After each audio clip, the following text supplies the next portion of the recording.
You've said that a marriage must be based on trust and transparency and being shackled together. How and for how long should you get to know someone? How to set a foundation?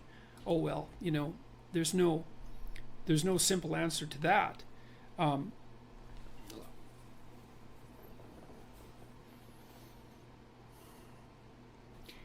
I think that you should know someone well enough so that you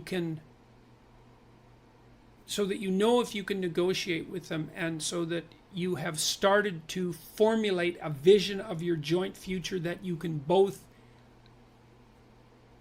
look forward to with enthusiasm and confidence.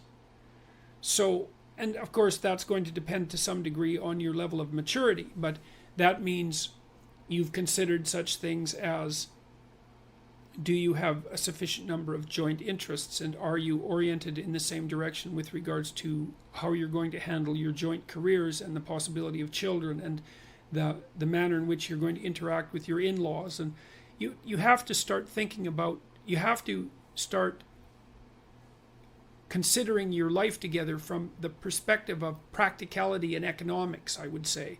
So it can't just be that massive erotic attraction that's associated with love, although I think that's extraordinarily important, and you're unbelievably fortunate if you have that, and you should do everything you can to maintain it, and that takes effort, that takes real effort and will. But you need to ally that with maturity and intelligence, and the maturity and intelligence is, okay, we're going to put our lives together. What's that going to look like at the level of detail? How are we going to handle our finances? Where are we going to live? What are our joint plans going to be, etc. One of the things that my business partners and I plan to do in what would you say, that in as an analog to the self-authoring suite, is that we want to develop an online program to help people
negotiate their relationships.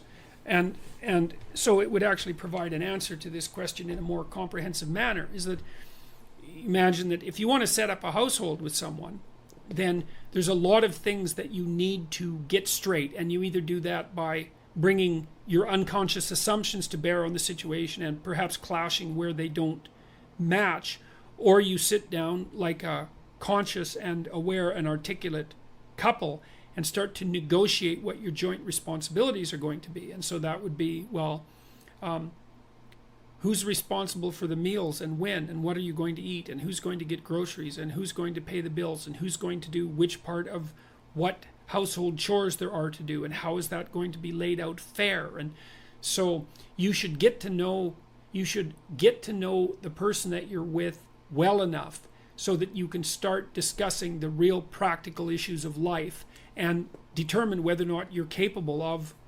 negotiating that. And I don't think that necessarily means that you should live together, because the evidence is actually quite strong, at least the last time I looked, that people who live together are more rather than less likely to be divorced. Now that might have nothing to do with the actual act of living together. It might be that people who are more likely to get divorced are also those who are more likely to merely live together. But I don't think that's a great solution for reasons I won't get into now. And with regards to being shackled together, is that that's a complicated one. And I learned this at least in part from reading Carl Jung. And the idea there is that unless you've really made a commitment to someone, like a lifetime commitment, and that's a serious commitment, one that you're not going to back out of, you're not going to take the relationship with the seriousness that's necessary to make it of the highest possible quality and sustainability across the course of your life. And it's really important that it is of that high quality and sustainability, because the relationship, especially when it starts to produce children, is a machine, let's say.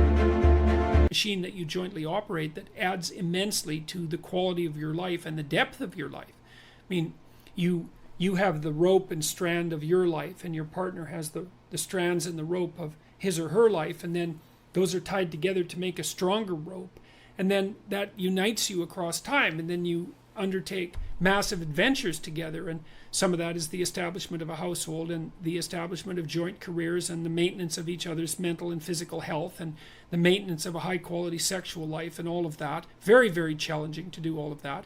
And then the joint production and care of children, which sets you up properly for the last half of your life. So like, I'm 55 now, and both my kids just got engaged in the last month. So that's pretty bloody amazing. And they're both setting up households, and they're stepping into adulthood. And I'm fortunate enough to have them in the city that I live in. So hooray for me. That's so bloody fortunate that I can hardly believe it. I mean, we've helped them out and tried to make it, what would you say, to make the possibility of their living here be something that's viable. But I'm absolutely thrilled that they're going to be around, and I'm looking forward immensely to having grandchildren. And like, what else are you going to do when you're 55? And you're going to be 55. I might have 40 more years. Like, what am I going to do with those years? Well, so I have a good marriage, thank God for that, and that's partly due to the outstanding moral quality of my wife, who I'm also extraordinarily attracted to. And we've built a life together, and we've had kids together, and we're happy with our kids. And we've had plenty of struggle with our kids, because one of our children, my daughter, had serious health problems, which she seems to have managed to resolve, partly as a consequence of her own brilliance. But we've set ourselves up now so that our children are respectable and mature young adults, so thank God for that. And they've got partners who we both really like, and they're going to have children, and, well, hooray!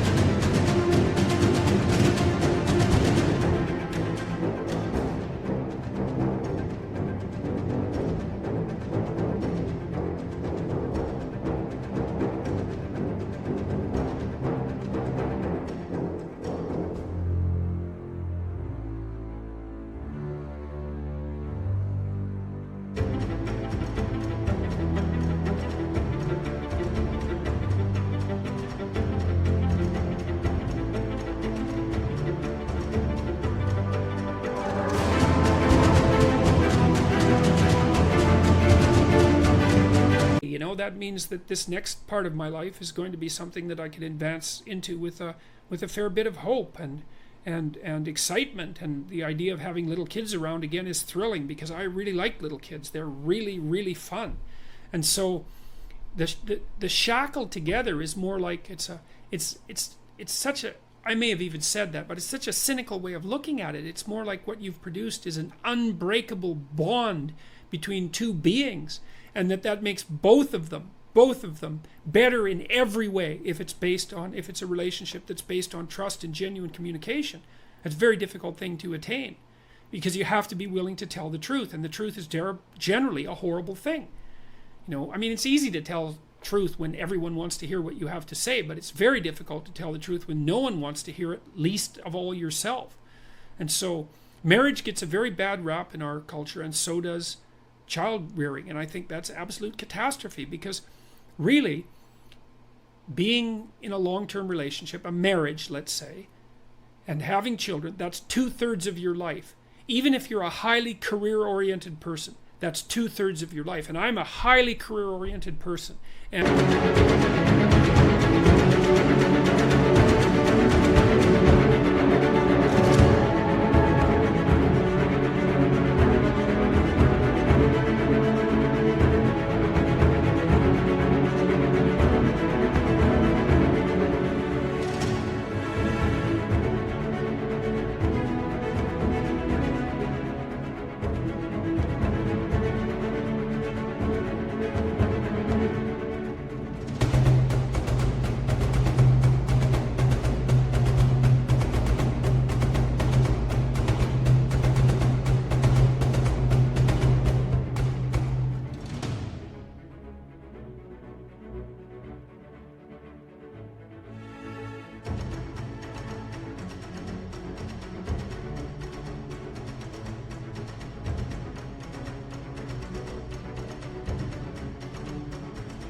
And my family has been unbelievably important to me, and has also been something that's enabled me to be very effective in my career, because my house has been a sanctuary for me, and thank God for that, especially many times in my life, but especially over the last year.